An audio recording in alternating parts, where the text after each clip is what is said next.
तो पहला क्वेश्चन है आपके सामने, आपकी स्क्रीन पे। क्या हुआ? ऑप्शन नंबर ए, 8/11, 4/5, 1/2 और 1/11। सबसे बड़ा अनुपात आपको बताना है।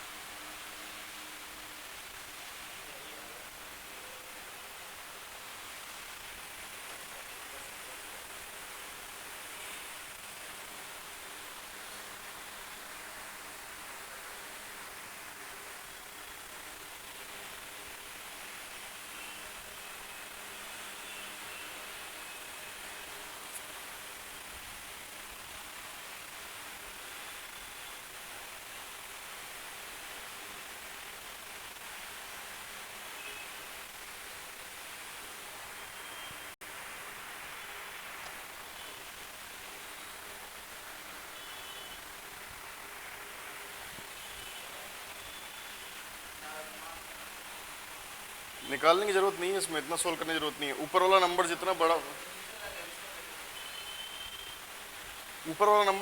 होगा उतना ही बड़ा अनुपात होगा, और नीचे वाला नंबर जितना छोटा होगा उतना छोटा होगा। ठीक है, तो ऊपर वाले नंबर से चल रहे हैं, हमको बड़ा देखना है। अगर छोटे में देखना होता तो नीचे वाला जितना बड़ा होता उतना छोटा होता, और बड़ा चाहिए तो ऊपर वाला जितना बड़ा होगा। ठीक है, तो यहाँ पे देखो 50% है, ये बहुत कम है। इन दोनों के बीच में लड़ाई है।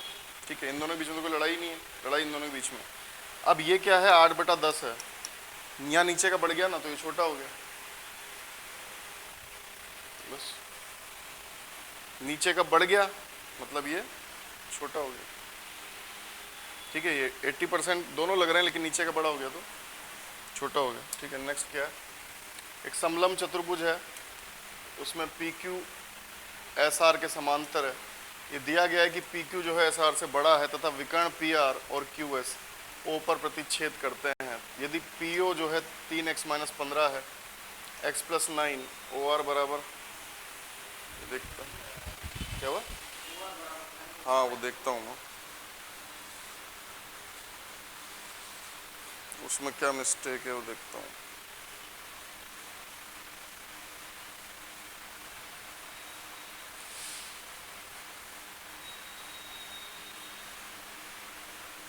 -5 है,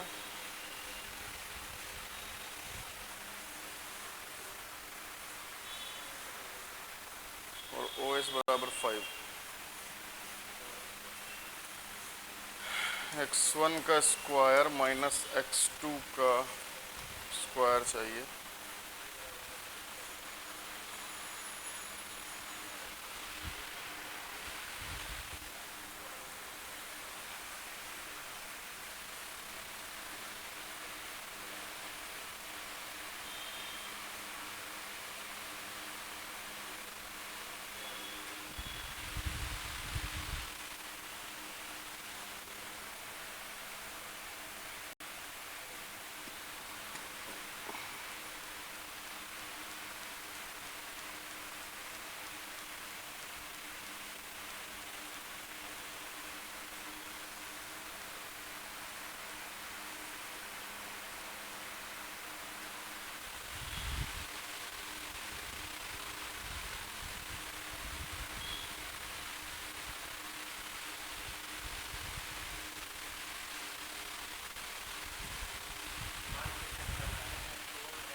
x के दो मान, x1 square minus x2 square.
देखो क्या आ रहा है।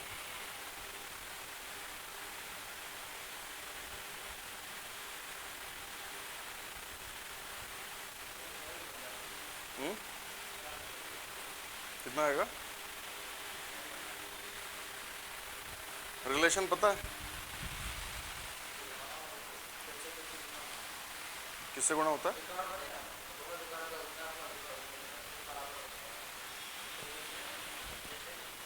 इसका वैल्यू इसके बराबर, इसका वैल्यू इसके बराबर। अनुपात बराबर होता है, ऐसे कर लेते हैं।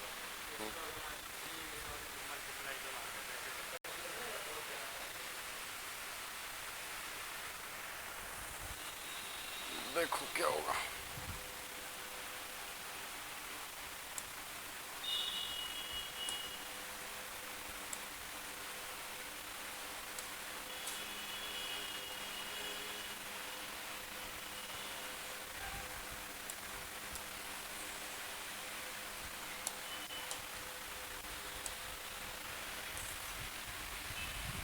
पी क्यू बड़ा है,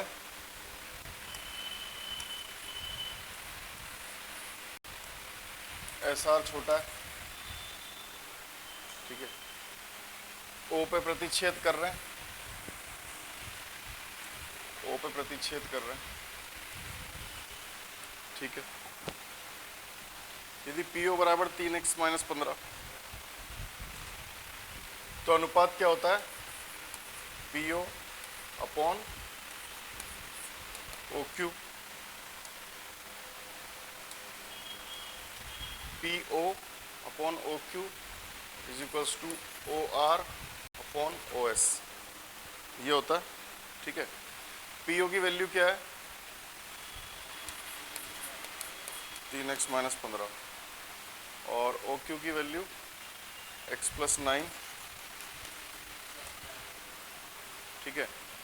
और ओ आर की वैल्यू x माइनस 5, और ओ एस की वैल्यू 5, ठीक है। अब आपको ऐसे दो मान निकालने जो इनको सेटिस्फाई कर जाएं,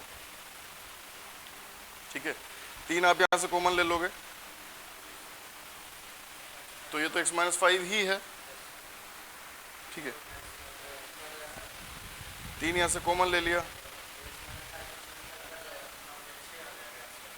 x माइनस 5 कट जाएगा, ठीक है। 3 इंटू एक्स माइनस 5, इधर भी x माइनस 5, ये तो कैंसिल हो जाएंगे, ठीक है। और यहाँ पे क्या, 3 upon X plus 9 is equals to 1 upon 5 है, ठीक है। अब यहाँ से दो मान कौन से होंगे ऐसे? x plus 9 is equals to 15, x बराबर 1 तो 6 आ गया, ठीक है। और दूसरा और कोई देखो जो यहाँ से सेटिस्फाई हो सकता है।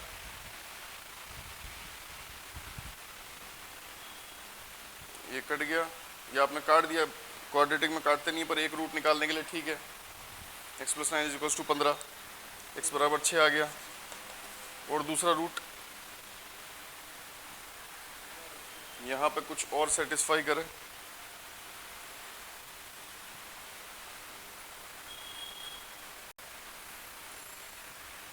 क्योंकि दो मानों का स्क्वायर का डिफरेंस पूछा है आपसे।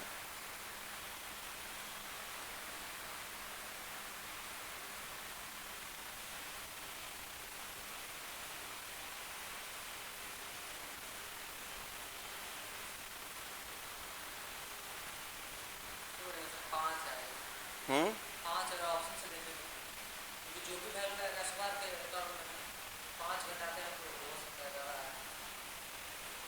5 घटाते हैं कहाँ से? पहला तो मान x1 का मान था 6 आ गया, ठीक है। इसमें से अगर 5 रखते हैं, x2 को 5 रखते हैं तो 11 आ जाएगा।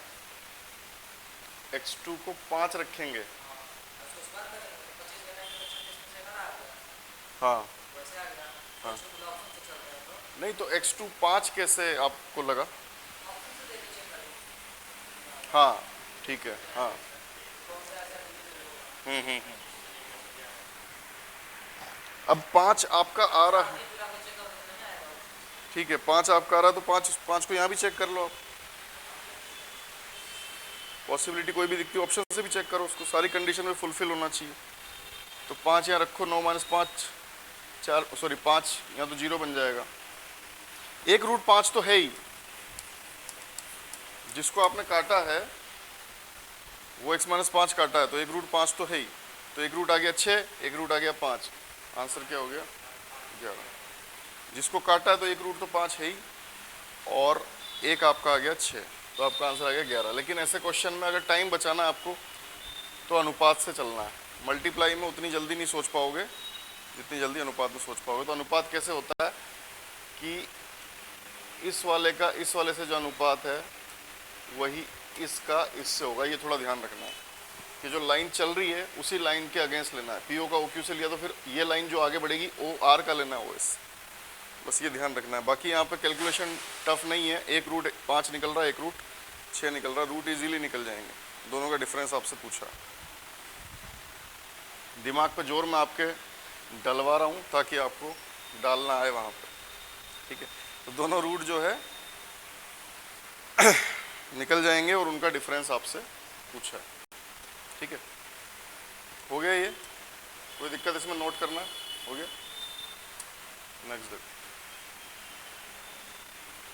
दिमाग पे जोर डालो हर क्वेश्चन पे, और ऐसे ही क्वेश्चन है जो आपको आगे बढ़ाएंगे बाकी बच्चों से। बाकी लोग छोड़ देंगे उसको, इबारत पढ़ के ही छोड़ देंगे। यहाँ पे 2 कंपनियां 2010 से 2014 की अवधि के दौरान निर्मित कंप्यूटर की संख्या हजारों में है। न्यूनतम औसत किस कंपनी का था?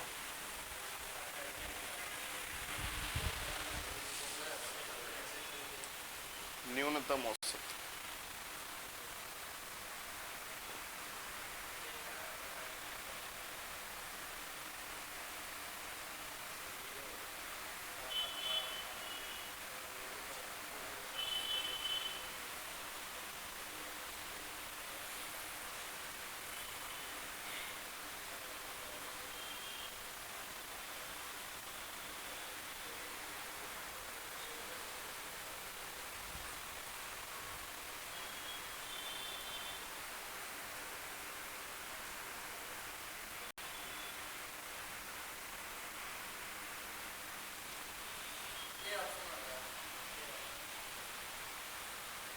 ये आ जाएगा।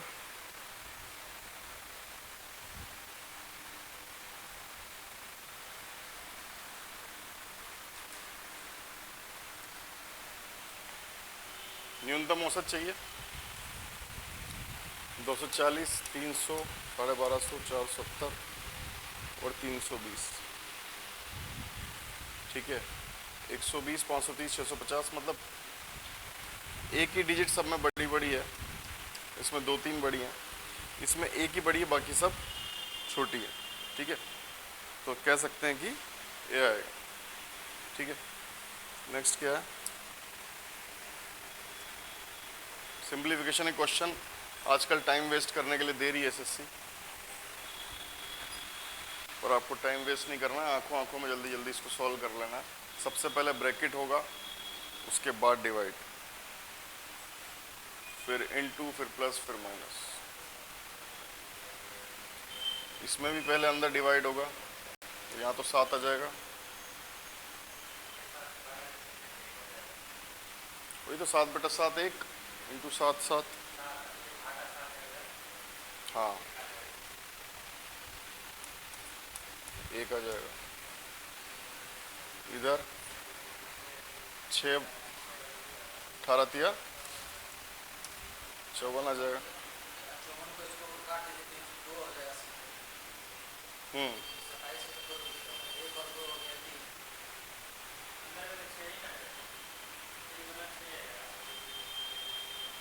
ये डिवाइड है ना,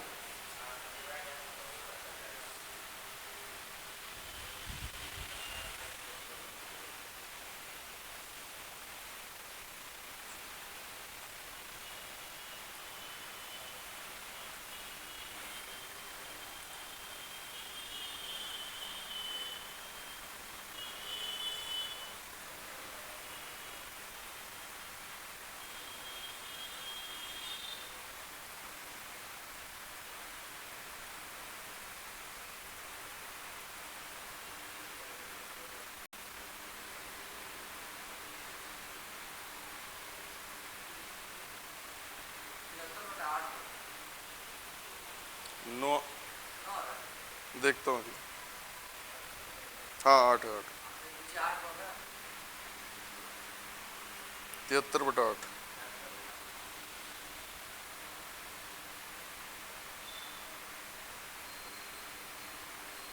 आ गया ना?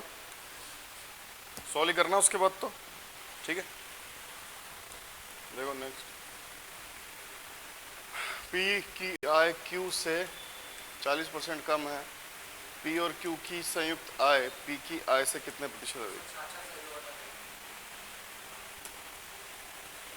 ठीक है, ज्यादा कुछ करने का नहीं इस क्वेश्चन में। ठीक है नेक्स्ट,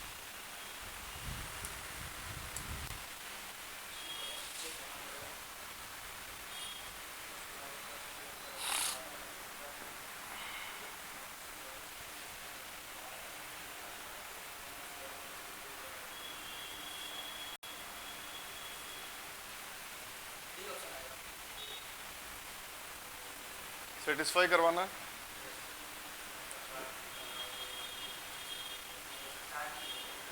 हम्म, टाइम लगेगा। आपको ये समझना है कि एक से भी नहीं आ रहा तो उस ऑप्शन से ऊपर चलना है कि नीचे चलना है, ये समझ में आना चाहिए। थोड़ी ऑब्जर्वेशन बननी चाहिए, नंबरों से खेलोगे तो ऑब्जर्वेशन बनेगी।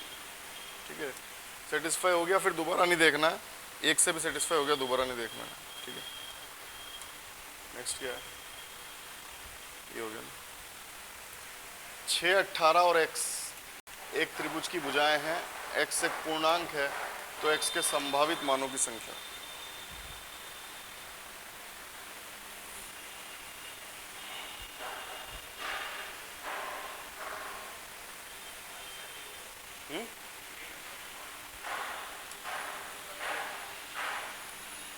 ए बी सी 3 भुजाएं हैं तो त्रिभुज में क्या नियम है, कोई भी दो भुजाओं के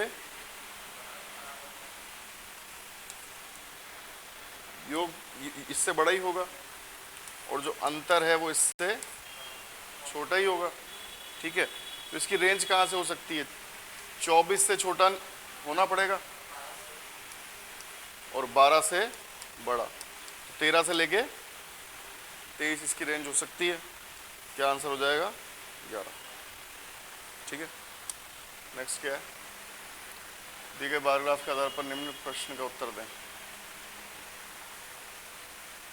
1991 में कुल आमदनी का कितना पत्रों से आया, दशमलव के बाद एक स्थान तक। नहीं दिख रहा, 91 ये है।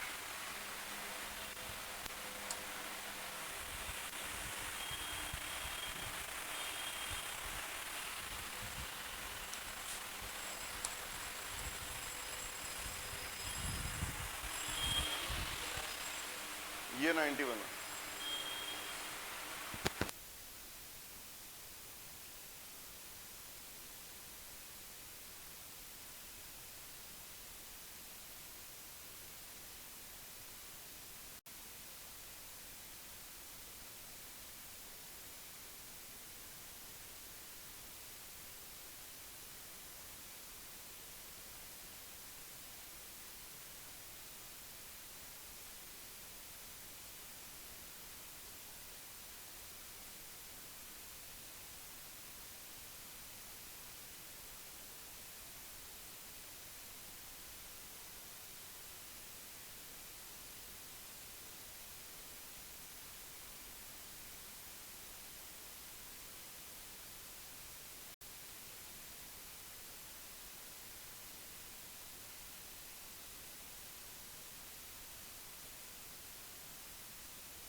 48 और 48 से भी ऊपर जा रहा है, कोई ऑप्शन ही नहीं है, एक ही ऑप्शन है। ठीक है, नेक्स्ट क्या है? 800 मीटर की दौड़ में, दौड़ के भी आजकल दिए जाते हैं। दो प्रतियोगी अंकुर और नेहा की चाल का अनुपात 5:6 है। अंकुर को 200 मीटर की बढ़त दी जाती है। सब कंसेप्ट हैं, आपको पता होने चाहिए, बढ़त का क्या है, रेस का क्या है।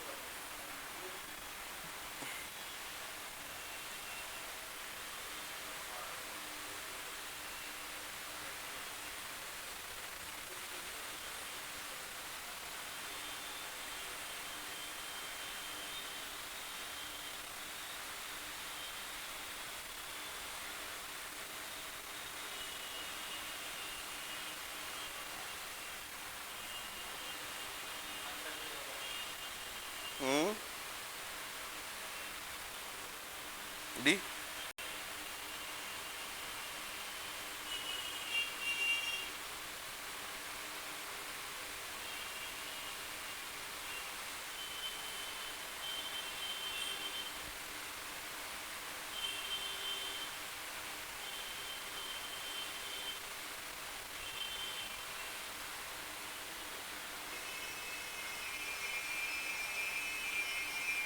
आया आपका? देखो, दौड़ कितने की है? 800 मीटर की। अंकुर को बढ़त दी जाती है, यानी 200 पे खड़ा है वो। ठीक है, स्पीड क्या है? 5:6। अब उसको दूरी कितनी तय करनी है? 600, 5 की स्पीड पे, यानी कितना टाइम लेगा वो? 120 लेगा। अनुपात ही रख देते हैं, डायरेक्ट अनुपात से टेंशन नहीं लेनी कुछ भी। 120 सेकंड मान लिया कि 120 सेकंड लगेंगे, कुछ भी मीटर सेकंड अपने मन से कुछ भी मान लो, 120 सेकंड लगेंगे। अब इस 120 सेकंड में 6 की स्पीड से कितना जाएगा आदमी? उसको तो यहाँ से चलना है, नेहा को तो 0 से चलना है। 120 × 6 कितना चलेगी? 720। तो कितने से हारी? 80। नेहा चलेगी 720, अंकुर चलेगा 800, क्योंकि अंकुर को 200 तो पहले ही खड़ा कर दिया, क्योंकि उसकी स्पीड कम है। लेकिन वो जीत जाएगा क्योंकि उसको 600 ही तय करनी है, और उतने समय में वो ओनली तय कर पाएगी 80, मतलब 720। हाँ, 120 सेकंड हो गए। अब 120 सेकंड से आगे नेहा के लिए चलो, इसकी स्पीड 6 है, कितना चलेगी? 720। अंकुर कहाँ खड़ा है इस टाइम पे? 800 पे। तो कितने मीटर से हार गई? 80 मीटर से, और वो जीत गया 80 मीटर से। ठीक है, कोई दिक्कत इस क्वेश्चन में? हो गया? नेक्स्ट देखो, लंबरती शंकु की ऊंचाई है, तो कैलकुलेशन बेस्ड क्वेश्चन है। 24 सेंटीमीटर उसकी ऊंचाई है और आधार की त्रिज्या 10.5 है। उसका आयतन 1/3 22/7, आर कितनी है? 10.5 और एच है 24। ये 8 बार, ये 1.5 है 2772।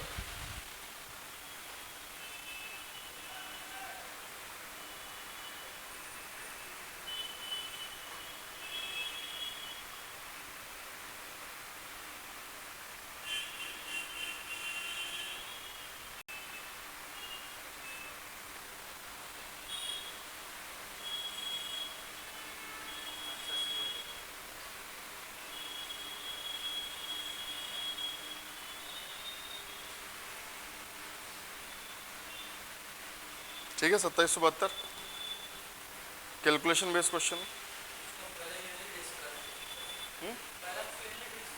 हाँ, यूनिट से कर लो। हाँ, बिल्कुल लिख सकते हो।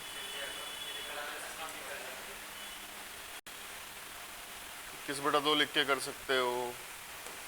यूनिट से तो करना ही करना टाइम बचाने के लिए, तो ये टाइम बचाने के लिए ये सब चीज़ें अपने आप इन्वॉल्व करनी है आपको। ठीक है, बाकी कुछ है नहीं इस क्वेश्चन कैलकुलेशन बेस। यदि और भी एक कार्य को 12 दिनों में पूरा कर सकते हैं, बी और सी उसे 15 दिन में, सी और ए 10 दिनों में, तो ए को अकेले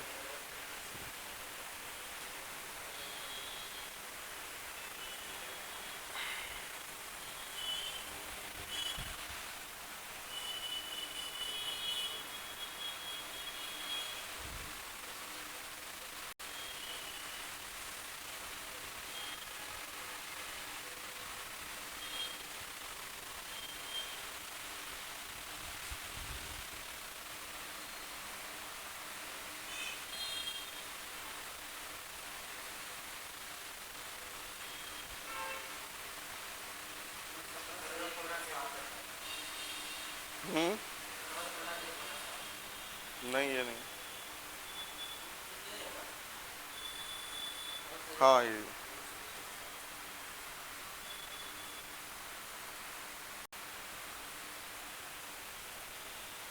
17 से 1/7 कैसे किया? पहले ABC निकाला, ठीक है। को एक बी में से सी को घटा देंगे, ए बी सी का मान निकाल दें, फिर डायरेक्ट ए में निकाला तो बी में से सी को घटा दें, बी प्लस सी लेते हैं, आराम से निकल जाएगा। A+B+C में से निकाला ना, और कुछ कर सकते हैं?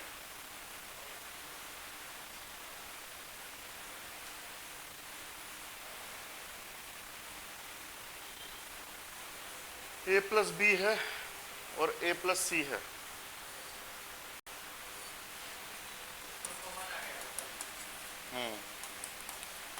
पूरा पूरा ना निकालना पड़े तो A+B है, A+C किसका निकालना है? A का ना, तो ट्वाइस A+B+C आ जाएगा यहाँ पे।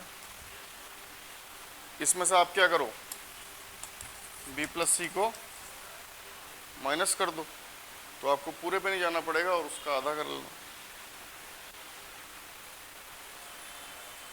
ठीक है। A+B और A+C कितना है? 12 और 10, तो ये कितना हो गया? 120/22, ठीक है। AB अपॉन ए क्या किया? वो तो है, यूनिट तो है, यूनिट की कोई दिक्कत।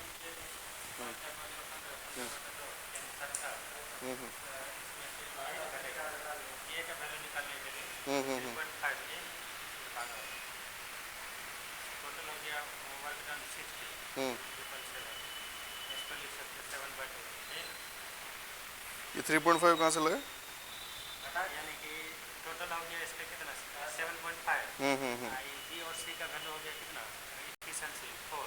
अच्छा, ओके ओके। 3.5 हो गया 7/2, यानी हो गया 120/7 हो गया कितना 7/7, यानी हो गया कितना 50 47। नहीं वो ठीक है, कैलकुलेशन हो रही है ना, क्वेश्चन में दिक्कत, आंसर सॉल्यूशन में दिक्कत नहीं है, मैं कैलकुलेशन बचा रहा हूँ कि जब आपको 3 चीज़ें दी हैं तो आप तीनों को निकालने की जरूरत नहीं है। ए पूछा है ना आपसे, आप ए पे फोकस कर लो। 12 और 10 को ले लो, 120/22, ठीक है। 60/11, 60/11 आ गया इनका। इसमें से माइनस कर लोगे 1/15 को, ठीक है, और उसका आधा कर दोगे तब भी आ जाएगा, ठीक है। तो ये अगर आपसे और कुछ पूछता है तो इस तरह की चीज़ें करनी पड़ेंगी। अभी ठीक है कैलकुलेशन सिंपल है, पर ये भी ध्यान रखो कि बीच में से भी रास्ता निकालना पड़ सकता है हमको, ऐसा नहीं कि पूरा ही करना है, बीच में से भी। जैसे ये वाला किया ना, तो ये तरीके ध्यान में रखने काम आ जाते हैं कभी कभी, ठीक है। तो लिख लेना, इसको लिख लिया ना, ऐसा भी करना पड़ सकता है, लिख लिया, ठीक है। नेक्स्ट क्या है? 3 महीने के लिए एक परिधान कंपनी की कुछ वस्तुओं की बिक्री को दर्शाता है। कंपनी कुल बिक्री की तुलना में 3 महीनों में सबसे कम बिकने वाली वस्तु की बिक्री का प्रतिशत दिख रहा है। तो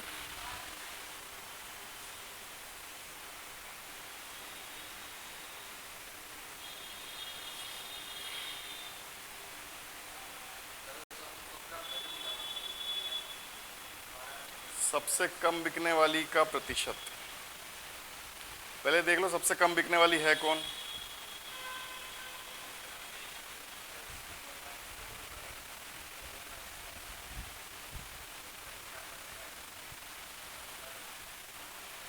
इसके तो सब बड़े बड़े हैं, इसके बड़े बड़े हैं, इसके छोटे हैं।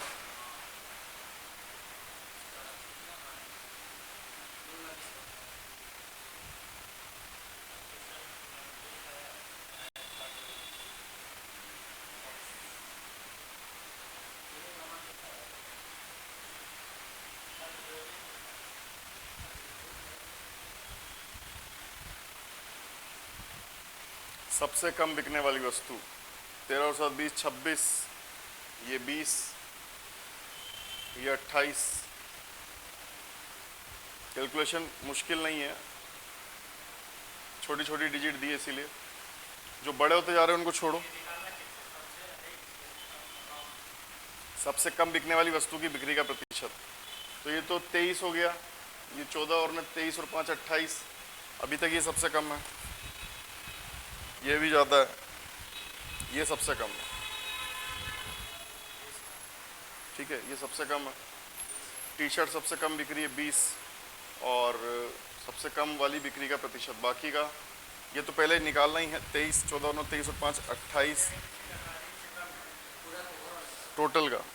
टी शर्ट टोटल का कितना है? 28 है।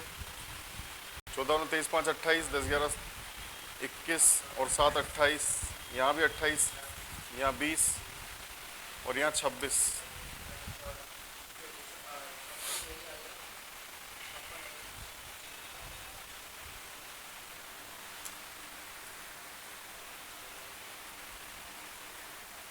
क्या आएगा?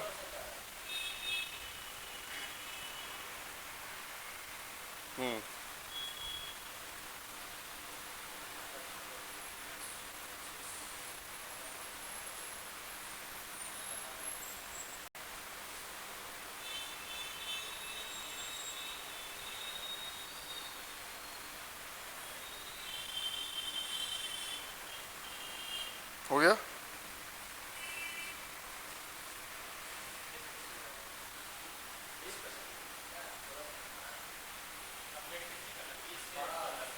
बीस तो है ही, नीचे कितना है?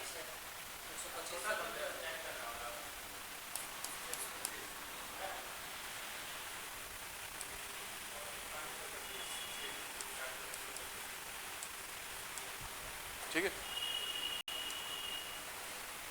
3 cos cube theta minus 2 cos theta upon sine theta minus 3 sine cube theta का मान ज्ञात कीजिए।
सही है, बताओ कैसे?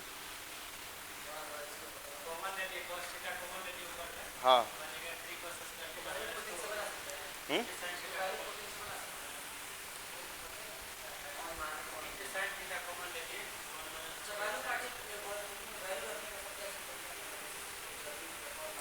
वैल्यू पुटिंग में जब कॉस साइन आ रहे हैं तो 45 मत रखो बस। आप जो चीज़ें कॉमन है उनको मत रखो, क्योंकि उनसे आप फंस सकते हो, बाकी कुछ भी रख सकते हो। कोट तो यहाँ बनेगा ही बनेगा, एक कॉस बाहर, एक साइन बाहर, अंदर आप कुछ भी रख दो, सेम चीज़ें बनेंगी। यहाँ क्या बच रहा है? 3 cos स्क्वायर थीटा माइनस 2, ठीक है, 1 माइनस 3 साइन स्क्वायर थीटा। 45 मत नहीं रखनी है, क्योंकि सेम है ना दोनों, और कुछ भी रख दो, 0 रख दो। हाँ कटेगा, कोट ही आएगा, लग नहीं रहा है ये। इसकी जगह आप रख दोगे cos square plus sine square, और इसकी जगह भी रख दोगे तो यहाँ पे 3 cos स्क्वायर है, वो भी उतना ही आएगा, ये भी उतना ही आएगा, तो ये कटेंगे। लेकिन उसकी बजाय, काटना देखने की बजाय वैल्यू पुटिंग से आसान रहता है। जहाँ मैंने आपको पहले बताया था, जहाँ थीटा लिख दिया उसने, जहाँ उसने क्या लिख दिया? थीटा, इसका मतलब हर वैल्यू पे सेटिस्फाई होना चाहिए। वैल्यू पे सेटिस्फाई नहीं होगा तो नहीं होगा, रख दो कोई भी वैल्यू। ऊपर कॉस है तो 90 रख देते हैं, ऊपर कॉस है तो 0 रख देते हैं, कॉस 0 1 आ गया, 3 माइनस 2 यहाँ पे 1 आ जाएगा, और यहाँ पे साइन रख दो 0 1 आ जाएगा। ठीक है, तो कोट में हो रहा सेम आ रही, कट जाएगा, कोट थीटा आंसर हो जाएगा। जहाँ भी थीटा आ गया वहाँ कोई भी वैल्यू पुट कर सकते हो, जब सेम हो कोई भी, मतलब साइन कोस की बात नहीं है, कोई भी जो चीज़ें सेम पे सेम होती हैं बस इसको आपको अवॉइड करना है, बाकी आप कोई भी रख दो। नीचे का 45 आ रहा है, दाहिना पॉइंट दोनों का मैंने बराबर आएगा। नीचे 0 ना आए और जो सेम है उसको हटा दो, क्योंकि फिर तो सभी सेम है, 45 पे सब सेम है, किसको दोगे आंसर? बनाना नहीं पड़ेगा, मतलब ये वैल्यू को अवॉइड करनी है बस।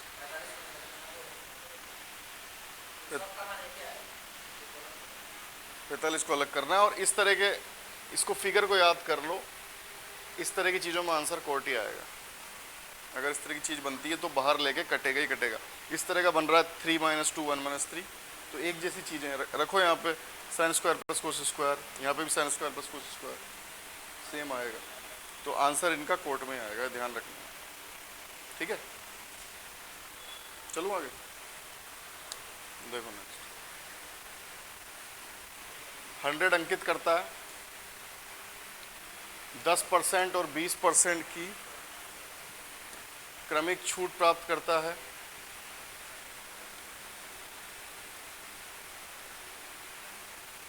क्रय मूल्य का 10% परिवहन पर खर्च करता है, 15% का लाभ अर्जित करता है।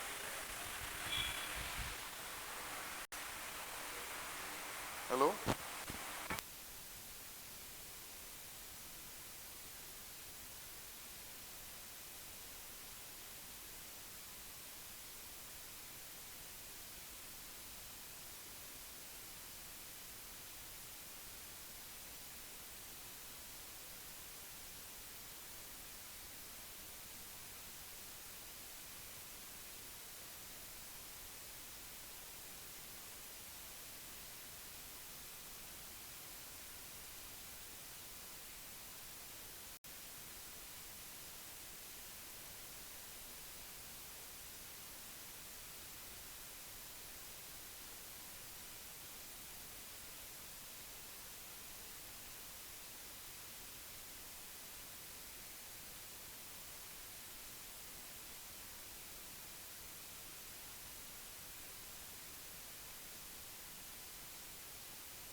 8 से और 9 से। 8 के लिए 5Z6 जो है 8 से जाना चाहिए। तो क्या क्या हो सकता है उसके लिए?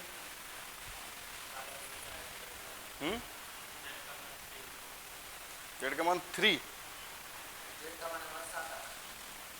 थ्री भी हो सकता है। हो सकता है, हाँ। उच्चतम चाहिए, उच्चतम चाहिए, उच्चतम गुणनफल, उच्चतम संभव गुणनफल, मतलब जो भी मैक्सिमम हो सकता है उससे बनाना है। तो 536 भी जाएगा, 576 भी जाएगा, लेकिन हम 576 लेंगे तो जेड की वैल्यू 7 आ जाएगी। और क्या है? 9 से, यानी जो टोटल है वो 9 से जाना चाहिए। टोटल कितना हो रहा है? 12 और 9 21 और 11 32। तो अच्छा 7 ले लिया है हमने, ठीक है। तो 4 और 8 12, 21 और 5 26 और 6 32 और 7 39, ठीक है। अब कितना और ले सकते हैं हम? 6 ले सकते हैं, ठीक है। तो अधिकतम संभव क्या हो जाएगा?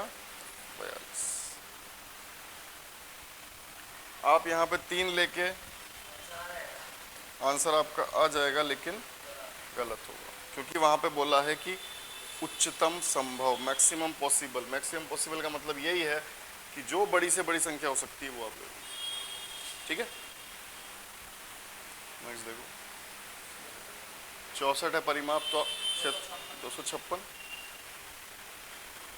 परिमाप 64 है, वर्ग है 256। 30 मीटर कपड़ा बेचकर एक दुकानदार 10 मीटर कपड़े के विक्रय मूल्य के बराबर लाभ अर्जित करता है।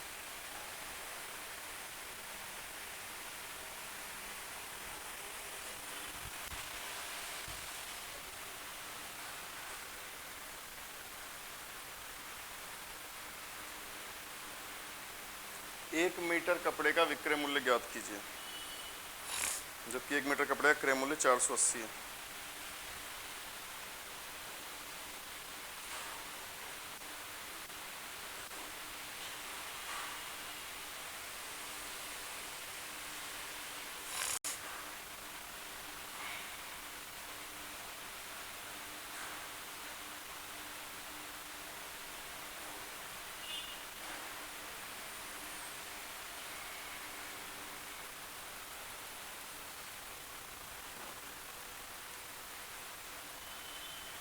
क्या आएगा?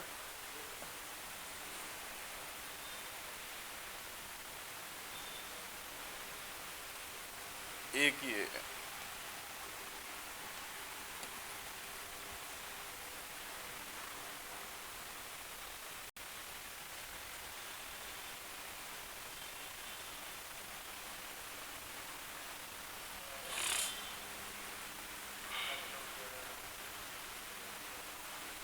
नहीं आ रहा?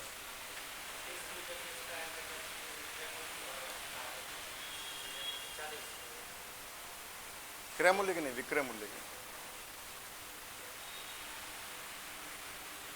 इसका मतलब कि इसका 40 हो रहा है।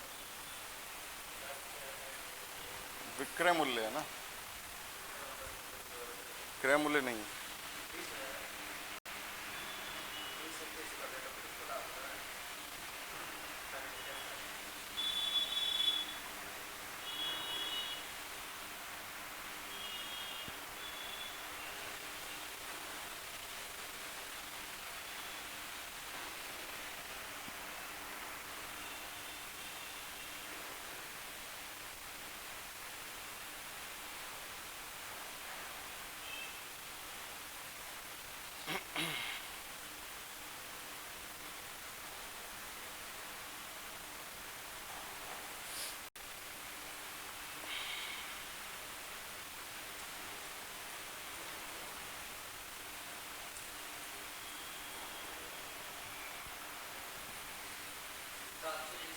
हम्म?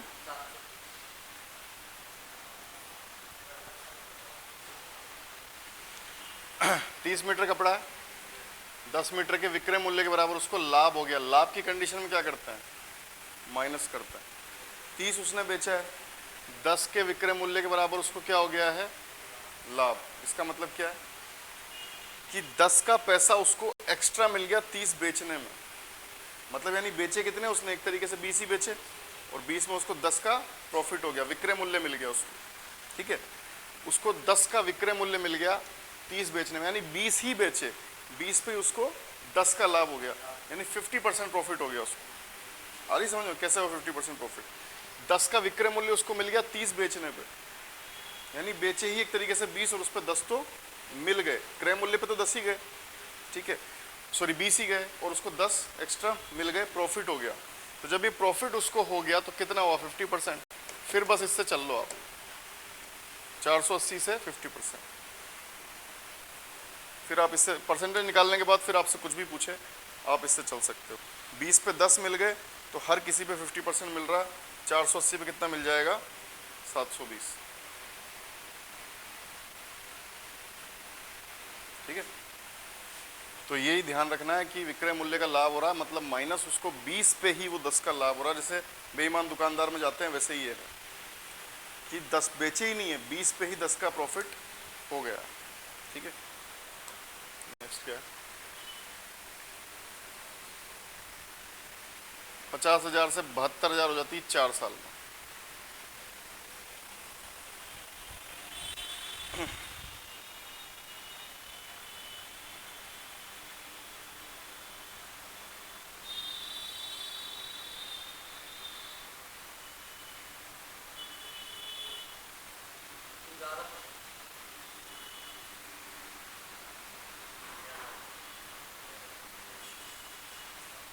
ग्यारह 22,000 बढ़ गई 4 सालों में, 5500, इसका कितना होगा? 11%। ठीक है, एक पॉइंट पीछे ले जाके 10% बनाते हैं 5,000, और एक पॉइंट और पीछे ले जाके 1% बनाते हैं 500, 5,500 कितना होगा? 11%। ठीक है, तो साधारण ब्याज को सिर्फ परसेंटेज से करना है, कोई फॉर्मूला इसमें नहीं लगाना। ऐसा ही हमेशा क्या होगा? सिर्फ परसेंटेज होगा। ठीक है, नेक्स्ट क्या है? एक फॉर्मूलेज मैंने आपको बताए थे,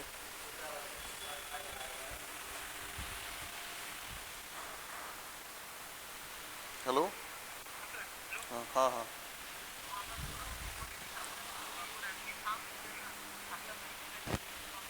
हाँ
क्या हुआ?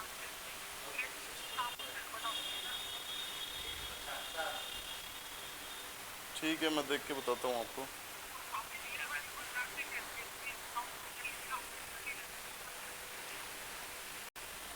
ठीक है, देख, ठीक है, ओके।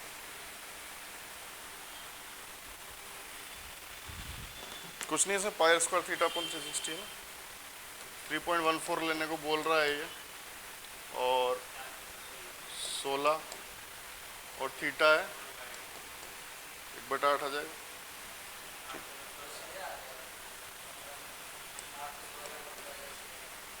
6.2, ठीक है, नेक्स्ट क्या है?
हर नंबर में से जब जो माइनस होगा वो औसत में से भी होगा, ठीक है।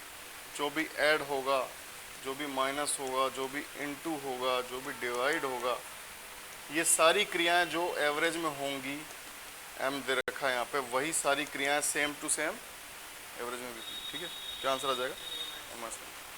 सबसे 100 घट रहा है तो एवरेज से भी 100 घट जाएगा। इतना सही कंसेप्ट है इसका। नेक्स्ट क्या? बोले कि जब 12% की वृद्धि की जाती है तो आयतन में कितनी वृद्धि होगी? 12 12 12 3 बार।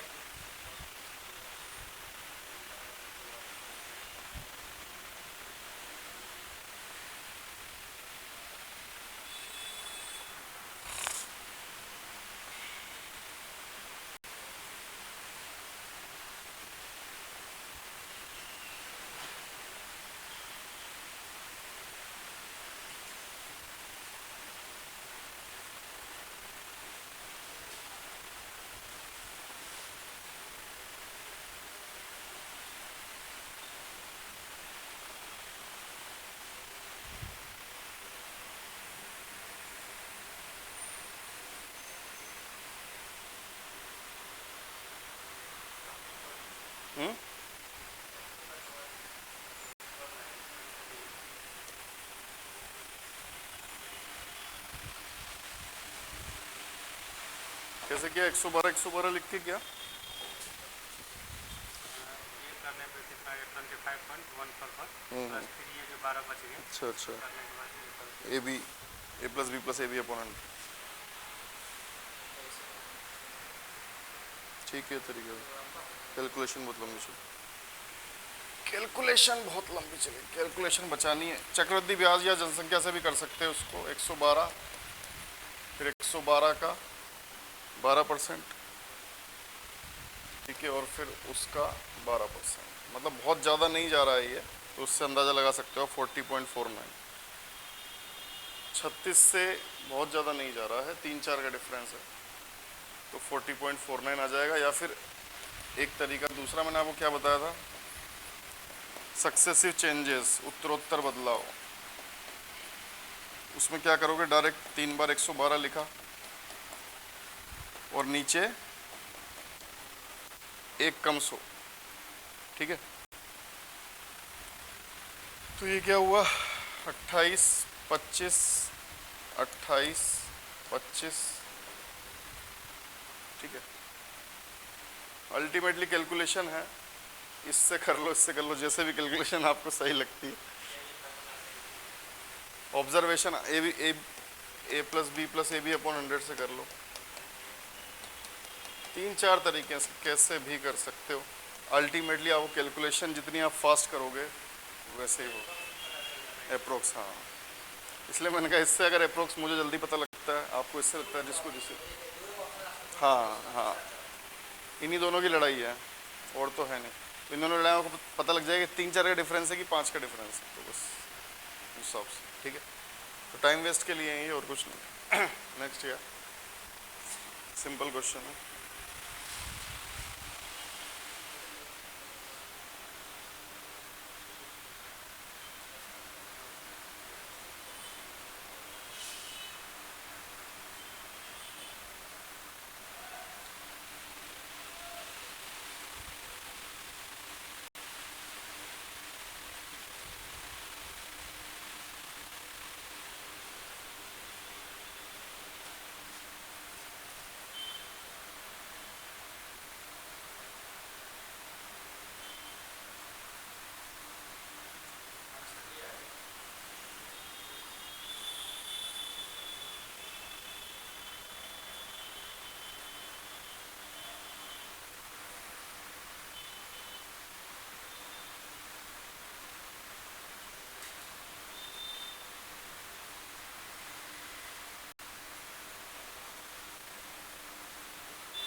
1242 क्या है?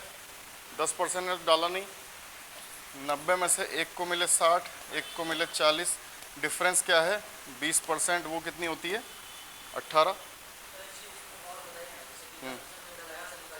हाँ,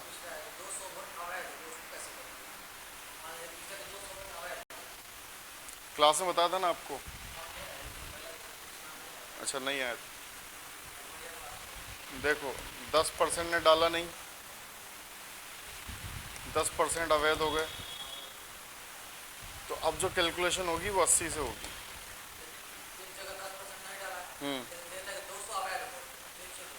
200 अवैध हो गए तो वो कुछ ना कुछ लिंक आपको देगा यहाँ से। परसेंटेज में तो चलना है ना उसको, परसेंटेज तक पहुँचोगे कैसे आप?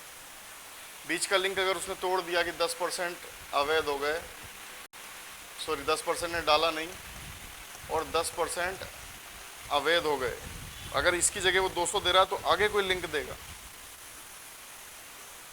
कोई भी लिंक अगर यहाँ से उसने ब्रेक कर दिया, यहाँ से ऑप्शन से परसेंटेज से वो नंबर में आ गया, तो आगे उसको कुछ ना कुछ लिंक देना पड़ेगा। लिंक तो देना ही पड़ेगा। आपको ये ध्यान रखना है, दो क्वेश्चन में, एक जो आय वाले होते हैं, आय, और दूसरा ये अवैध। इन दो क्वेश्चनों में क्या ध्यान रखना है कि शेष का जो शब्द होता है इस पे विशेष फोकस करना। शेष का इतना चैरिटी में खर्च करता है, शेष का इतना उसमें खर्च करता है, और वही सेम बात वोटर में रहेगी। इतने अवैध हो गए, इतने का इतना, इतने का इतना, बस इस पे नज़र रखनी। बाकी तो उसको देना ही पड़ेगा, वरना होगा ही नहीं।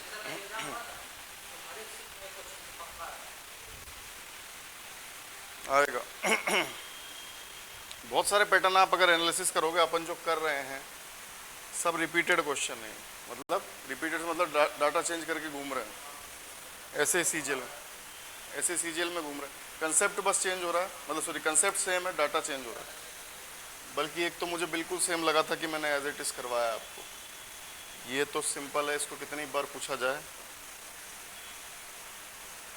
ये पहले भी पूछा गया, एज इट इज। बस क्या हुआ? जेड का मान 7 कैसे हुआ? उच्चतम आपको, हाँ 5Z6 भाग नहीं देना। देखो क्या करना है, सबसे पहले तो ये ध्यान रखो कि जब भी उच्चतम लिख दिया, अगर न्यूनतम लिख दे, ये कंसेप्ट बना लो अपने माइंड में कैसे सॉल्व करना होता है। न्यूनतम क्वेश्चन में लिखा है तो आपको मिनिमम जो ऑप्शन है उससे शुरुआत करनी है, ठीक है। अगर उच्चतम लिखा है क्वेश्चन में तो आपको जो मैक्सिमम ऑप्शन है उससे शुरुआत करनी है, शुरुआत ही उससे करनी है आपको। हाँ मैक्सिमम,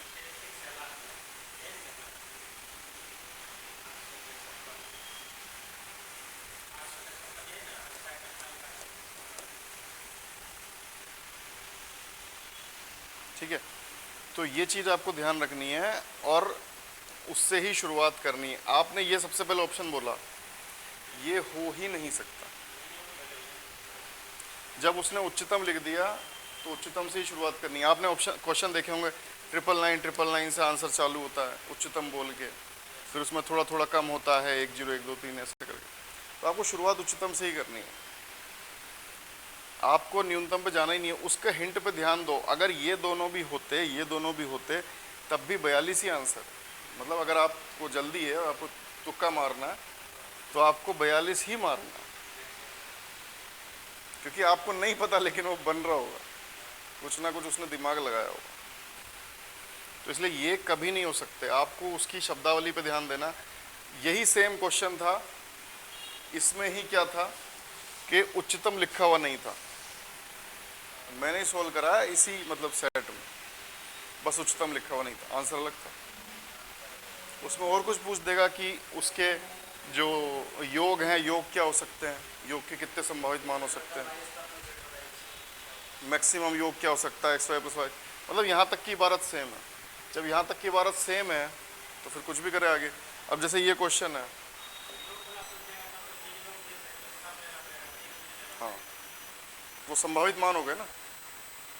अब जैसे ये क्वेश्चन है, कहाँ गया, इसका ध्यान रखना है आपको, है ना, कोटी होगा आंसर, ठीक है। इसमें मैंने बता ही दिया, ये चीज़ें ध्यान होनी चाहिए। और ये तो फॉर्मूला बेस्ड क्वेश्चन है।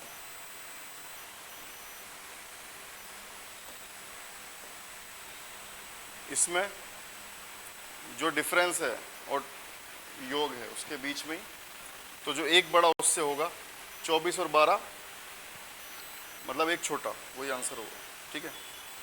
कैलकुलेशन नहीं करनी है। ये वाला क्वेश्चन, ये वाला, अब इसमें आपको पता लग गया कि एक मान इसका 6 होता है, एक मान इसका 5 होता है। तो यहाँ तक की इबारत अगर आपको सेम दे दे, फिर आपसे x1 x2 में कुछ भी पूछे, कर सकते हो। आपको पता है कि ये अगर पैटर्न है 3x - 15, नाम कुछ भी डाल दे, 3x - 15, x + 9, x - 5 और OS 5, ये पैटर्न है, तो आंसर एक 6 होता है, एक 5। तो ये चीज़ें ध्यान रखनी, क्योंकि यही घूमेगा, यही रिपीट होगा और कुछ नहीं। जिसको आता है और बना लेगा, जल्दी कर लेगा, बस ये, ठीक है।